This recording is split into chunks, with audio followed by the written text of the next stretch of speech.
I'm sweating. Maybe this car is a lot more visceral than I give it credit for because I am. Woo!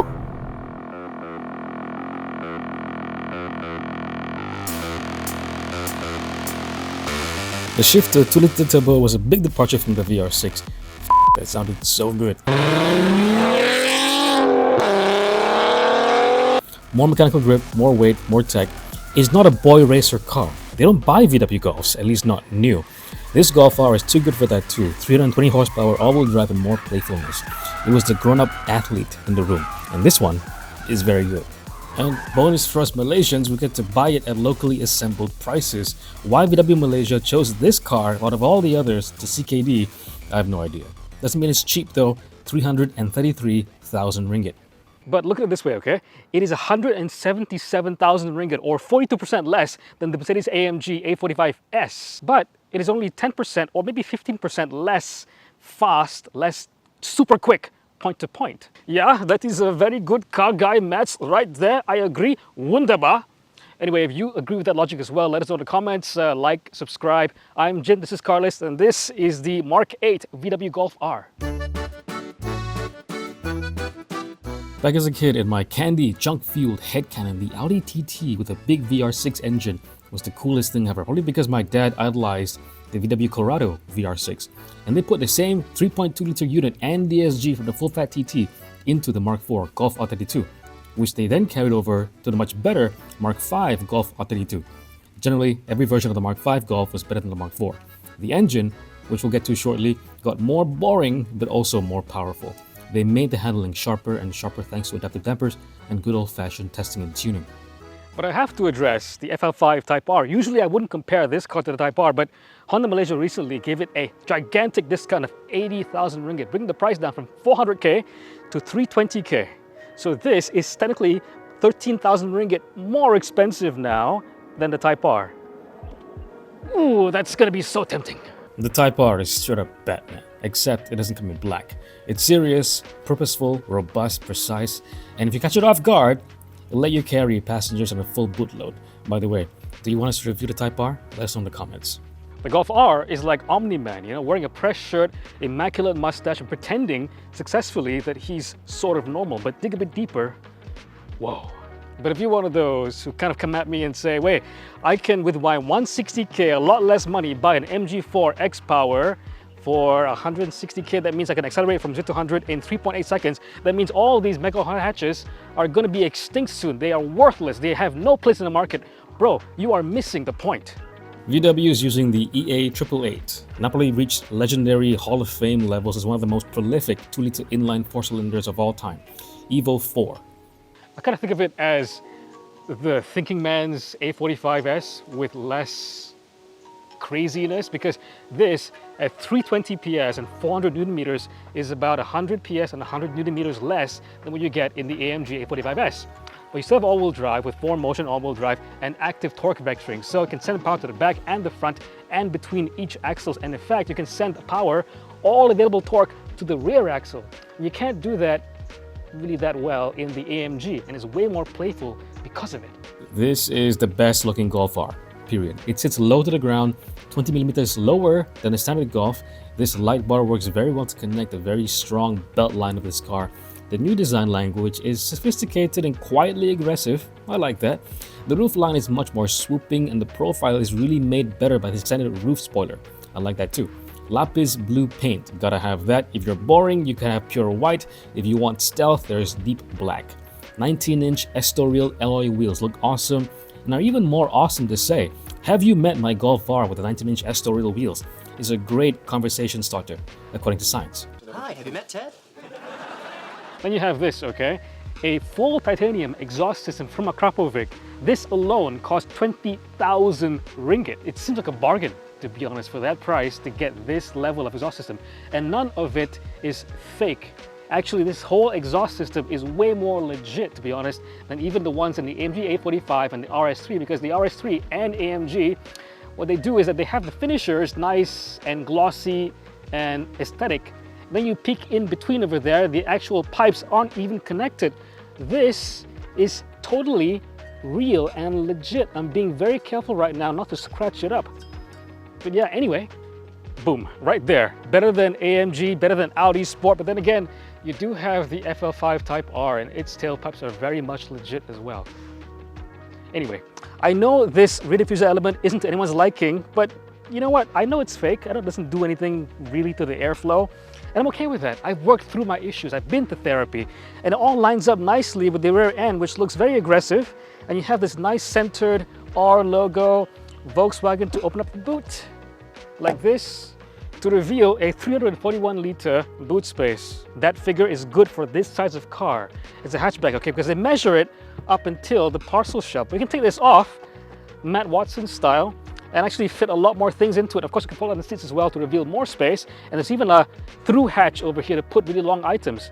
But as it stands, this car's boot space on paper isn't as impressive as the FL5 Type R, which even though the Type R is a hatchback version of the sedan, it has still 400 liters of space, so the Type R wins. This is a manual boot, okay, but the thing is there is no handle to like grab onto. Short guys like me cannot reach. Actually, okay, I can. So in the back seats with the Golf R, you don't get that much space, and that's down to the fact that the Golf itself isn't that huge, okay? If you want to compare with the FL5 Type R, that's got more space in the back, to be honest. But then again, that car as well has more, well, sporty bucket light seats. You definitely sit more lower and less luxuriously than the Golf. This car has Napa leather and black. You have this kind of like faux carbon fiber kind of weave, but it's not carbon fiber, it's soft material, it's leatherette or whatever.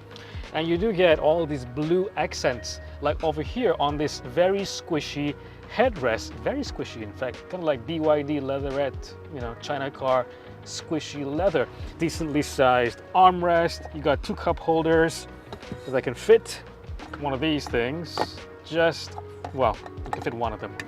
And you also have a through load right here, you see? So you can just stick stuff into the boot if you wanted to, or get stuff out. And gotta say, when I'm sitting here, this is where I sit, I don't get that much room for my legs or my knees, but I am comfortable in terms of how much my foot can move around. Headroom, I get about that much. I'm 165 cm. It's all right, it's all right. But when it comes to comfort, yes, I think I am pretty comfortable. The headrest makes such a big difference. I'm so used to having headrests being so uncomfortable. My neck hurts after a while, but this, I can definitely take a long road trip in. It's also got some nice touches, you know, little cutouts for your phone or wallet or whatever in the slot in here. The door panel though isn't that great because up high you get very scratchy, hard plastics. It does get better at your elbow level. You get soft material over here, soft touch, a speaker outlet for the tweeter. Door handle feels nice and sturdy, Volkswagen style. And something nice as well, even for the back seats, okay, you have your door pocket lined with felt. And you also get two air conditioning vents for the rear seat, nothing special. And you'll get temperature controls for the rear. So technically it's a tri-zone climate control. Down here as well, you get two USB slots. And also, if you're the middle passenger, you would have to share foot space with the other two passengers over here because you get a big hump where the drive line runs through for the rear axle. It is an all-wheel drive car after all. And when you come into the front seats, well, it is a nice looking interior. It's got sporty touches and blue accents that you would expect, which is why you should get the blue color over the white or the black. These seats right away strike me as very sporty, nice bolstering. I wouldn't call them bucket seats or whatever, but you know, you have electric adjustment for the front seats like that, but the passenger seat, they have manual adjustments, so I'm okay with that actually. You know, you just kind of like slide yourself front forward, I don't really care. But it's got one of these things, okay? When you want to recline the seat back, you have to keep twisting and twisting and twisting and twisting and twisting and twisting. Back into the driver's seat. I gotta really appreciate this key fob, okay? It is shiny, but I don't really see a lot of maybe just little hairline scratches. It looks really nice and premium, got a nice weight to it, and like a little touch in this car as well. You have this little slot next to the gear selector and you know, the parking brake and everything. I'm not sure what you're supposed to put in here, but the thing is this, okay, you see this over here, it's kind of angled this way, right? It gets a bit more narrow as it goes down. So you can actually slot it into this little area and it won't move because this also kind of narrows as you go down. Interesting. Then you have this center stack over here, which is in high gloss piano finish, which I'm normally against because I find it to be very scratch prone and fingerprint prone. But the thing is, this car is not new.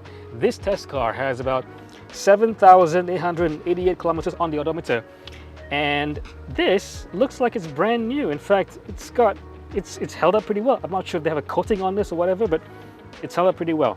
Overall quality, I will compare it very favorably to the AMG, to be honest, because there's certain things in here that you don't get in the AMG. Like I said just now, you have the felt-lined, door pockets. In this case, the front door pocket is very long. You can fit one of these, like, fly swatter touch and go things flat and still fit in one of those big bottles. The one thing that I would change, and the one thing that people complain about with the current generation MK8, Mark 8 Golf, is the touch controls, and they're kind of everywhere in this car.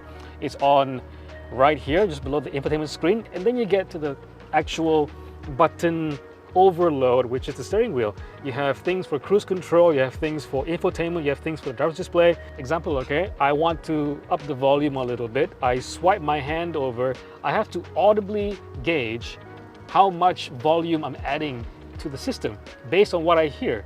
I want it to actually give me feedback on how many notches I'm actually increasing the volume by. But in the defense, in terms of this compared to other cars, I do prefer this, and I find this a bit more reliable, less frustrating to use than the one that I was using in the AMG A45s and the CLA and the A-Class. They all have as well one of these like touch-assistive controls, and this one, for all the hit it gets, does work better. But there's one button in here that's a bit less annoying because it's the R button. It's in blue and it's glowing at me to go into race or drift or Nürburgring mode. 0 to 100 in 4.8 seconds. 100 right there. Did I feel like 4.8 seconds? It does feel fast, but in this day and age, you have all these EVs, MG4 X-Power, BYD Seals driving the Smart #3 Brabus, and they all have sub 4 second 0 to 100 times acceleration. It just seems cheap, but it's not as cheap as it is in EVs. When you are in a gas-powered car and you have an engine blaring at you, getting more furious and more furious, it's a different experience. The vibrations are different, the sounds are different, the sensation is different. You don't go on a roller coaster ride just for the speed, or you go for the G-forces, you go for that vibration. You have this hulking metal structure enveloping you and everything. It's about the clank, clank, clank as you rise up, the tension builds up. It's all those things. And when you're in a fast car, this is a fast car, 4.8 seconds to 100, it's a fast car. I was in the CLA 45S AMG, and that does 0 to 100 in 4.2 seconds. That feels frenetic. This doesn't feel as frenetic as just, oh, I'm just trying to contain this thing. I'm not trying to get out of hand. It feels like it will just throw you out of the car. The way it corners, it claws and claws and claws. The way it grips, it just claws and claws and claws. This car, though, maybe isn't going to deliver the kind of enthusiasm that you might find, even though it's just, like 0.6 seconds slower to 100. That feel is diminished. It does have the pop when you shift up, the bang bang bang as you shift up with the DCT, the DSG in this car, but it's not so aggressive feeling. The ones in the AMG A45S, it might not have the nicer finishers, it might not be in titanium, but it does sound better. So 320 PS. Does it sound like that? This workhorse E8888 Evo 4 engine, it'll get you up to speed, no problem. And the brakes, big brakes, cross-drilled, ventilated front discs at least. Very strong brakes, easy to modulate, very confident in stopping. I remember I drove the previous generation Golf R downhill from Genting. I was with a couple of people too. And pretty soon we cooked the brakes. I'm sweating. Maybe this car is a lot more visceral than I give it credit for, because I am, it's giving me that sense of like, anxious, nervousness, what's going to happen now kind of feeling when you're in a fast car. which I don't get in an EV, by the way, because you're so far removed. All you have to sense that you're going very, very fast is just whatever number is on the speedometer. I'm gonna go into the custom mode. The custom mode I've set up to be very soft, the softest possible in terms of the DCC chassis, adaptive damper settings. So soft suspension, the most exhaust noise, midway through the steering feel, the steering resistance, because when you do put into race mode, it gives you the most steering resistance. And that just feels artificial. You're putting more weight artificially onto the steering rack. I'm kind of okay if you add a little bit, but in race mode, it's just too heavy. It's just So that is basically what I think the Nürburgring mode is, because whenever I switch to it, the car gets more pliant than in race mode, but gives me everything else. It gives me the higher weight steering. It gives me the more exhaust noise. It gives me just the throttle input calibrations of race mode, but with a more comfortable suspension, which I appreciate. This car, you can tell, it is meant to be more of a daily driver. This is the car that you can listen to your Harman-Kardon stereo, playing jazz, just unwinding after a long week on the way home. Just let the DSG do its thing. And then on the weekend, you can take it out on a twisty road and have some fun. Feel the car clawing its way in the front axle. Maybe give it some rear bias, some rear oversteer. You can do oversteer in this car. It is a playful chassis. That's the kind of car this is, but does it lean a little bit too much on the daily driver side? I don't know. I think that's kind of where we've landed with the Golf R. It's supposed to be the 5-door. You can't get it as a 3-door, for example, okay? You can only get it with DCC, you can only get it with a DSG. So it's supposed to be the more all-rounded car. You can argue as well that all-wheel drive is here to keep you in check. Point to point, this thing is a real thing to be reckoned with, okay? It's a real weapon because it is really quite sharp at the front end. It doesn't want to understeer. There is understeer, you can make it understeer, but if you know how to kind of like ease it into the bend, it doesn't really want to understeer. You can feel the front axle clawing and clawing and clawing to make sure you don't actually understeer that much. You feel very confident in the front axle, and then you can cover ground really, really fast. Get up to speed really, really fast, cover ground so quickly, and it's quite pliant. It is more pliant than the AMG. Definitely more pliant than the AMG. I just wish I was still around to afford cars when Volkswagen was still building their VR6 engine. That is such a Volkswagen thing. It's a V6, but it has the footprint of a straight 6 because it's all interlocking. So VR6. What a great sounding engine in the Corrado. And the thing is, you have that engine still in like the VW Atlas. In like the American cars, you still have the VR6. I think you have the VR6 in maybe even the Amarok, the pickup truck that they have, but not in any of the normal cars. Like right now, imagine the Golf R for 2 generations had the VR6, the Mark IV and the Mark V, and they sound fantastic. So would you spend the extra money and forego the sort of practicality and just, I don't know, hot hatch characteristic of a hatchback body style and get the 885 sedan for 11K more and get the badge, Or would you forego a little bit of the pliancy and everyday ability of this car and spend a little bit less money on the Civic Type R, which is now 320K, so 13,000, 14,000 less expensive than this car. Hot hatches. They're a dying breed, but the Golf R remains, and amazingly in locally assembled form in Malaysia. I don't know how they justified it, but I'm glad they did.